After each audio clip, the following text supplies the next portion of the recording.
باللہ من الشیطان الرجیم بسم اللہ الرحمن الرحیم الحمدللہ رب العالمین والصلاة والسلام علی رسولہ الامین وعلی آلہ الطیبین الطاہرین واصحابہ الراشدین اما بعد فاعوذ باللہ من الشیطان الرجیم بسم اللہ الرحمن الرحیم۔ گرامی قدر احباب، السلام علیکم ورحمۃ اللہ وبرکاتہ۔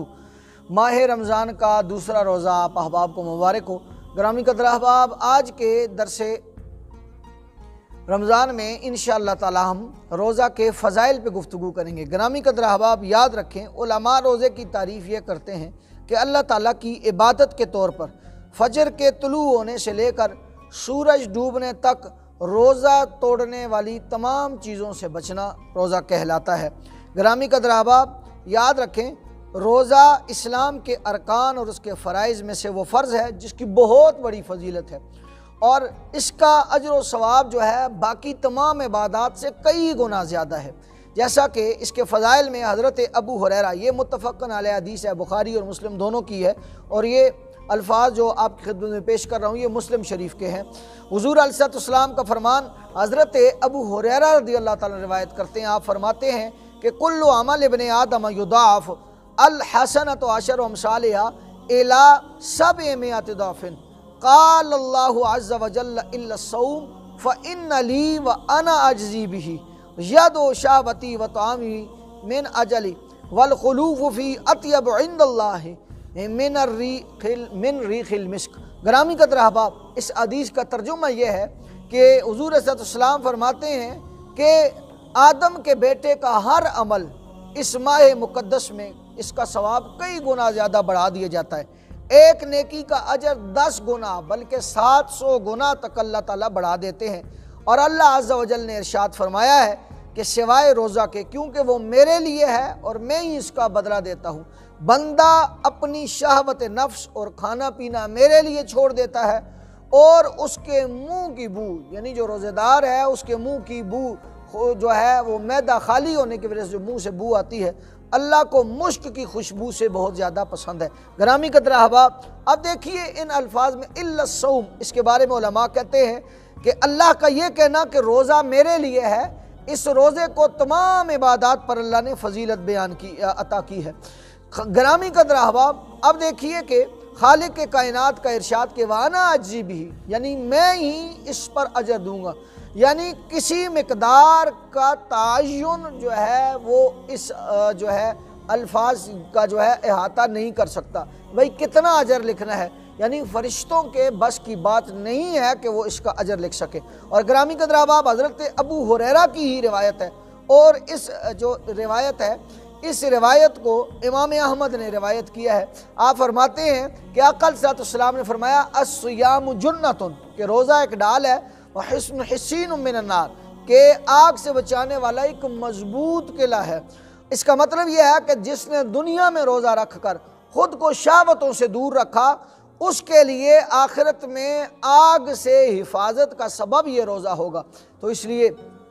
گرامی قدر احباب، حضرت ابو ہریرہ کا ایک اور فرمان، آقا علیہ السلام کو فرمان نقل کرتے ہیں، حضور نے فرمایا من صام رمضان ایمانا و احتسابا غفر لہ ما تقدم من ذنبہ، کہ جس نے ایمان کے ساتھ اور اللہ تعالیٰ سے ثواب کی امید رکھتے ہوئے رمضان کے روزے رکھے، اس کے پچھلے سارے گناہ اللہ معاف فرما دیتے ہیں۔ اس سے معلوم یہ ہوتا ہے کہ رمضان کے روزے رکھنا جو ہے یہ گناہوں کی معافی کا سبب ہے۔ اور حضرت ابو ہریرہ کے ایک اور فرمان سماعت فرما لیجئے کہ آقا صلی اللہ علیہ وسلم نے ارشاد فرمایا کہ جب رمضان کی پہلی رات آتی ہے تو شیطانوں اور سرکش جنوں کو جکڑ دیا جاتا ہے، اور دوزخ کے تمام دروازے بند کر دیے جاتے ہیں، اور پھر ان میں سے کوئی بھی ایک دروازہ جو ہے رمضان کے مہینے کے اندر نہیں کھولا جاتا، اور جنت کے تمام دروازے کھول دیے جاتے ہیں، اور جنت کے کوئی جو ہے تمام دروازوں میں سے کوئی دروازہ بھی جو ہے وہ اس ماہ مقدس میں بند نہیں ہوتا۔ اور گرامی قدر احباب، اس سے آگے ارشاد فرمایا کہ ایک پکارنے والا پکارتا ہے، آواز لگانے والا آواز لگاتا ہے،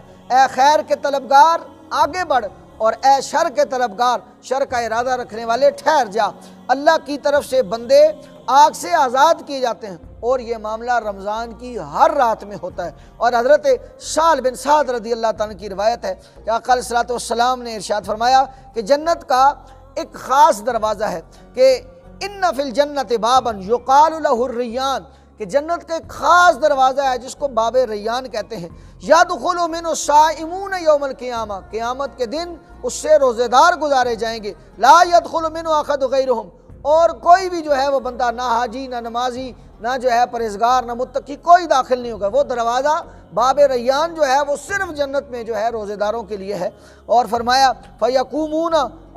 اور یقال ایھا الصائمون، کہا جائے گا کہاں ہیں وہ روزے دار، فیقومون لا يدخل من احد غیرہ، کہ وہ روزے دار کھڑے ہو جائیں، ان کے علاوہ کوئی اور نہ جائے، فاذا دخلوا اغلق، فرمایا جب وہ داخل ہو جائیں گے تو وہ دروازہ بند ہو جائے گا، فلم يدخل من احد، تو اس میں کوئی بھی جو ہے وہ غیر نہیں داخل کیا جائے گا۔ گرامی قدر احباب، اس کے مقابلے میں روزے یا اس کا پورا کرنے میں کوتاہی کرنے والوں کے لیے جو ہے کیا وعیدیں ہیں۔ آئیے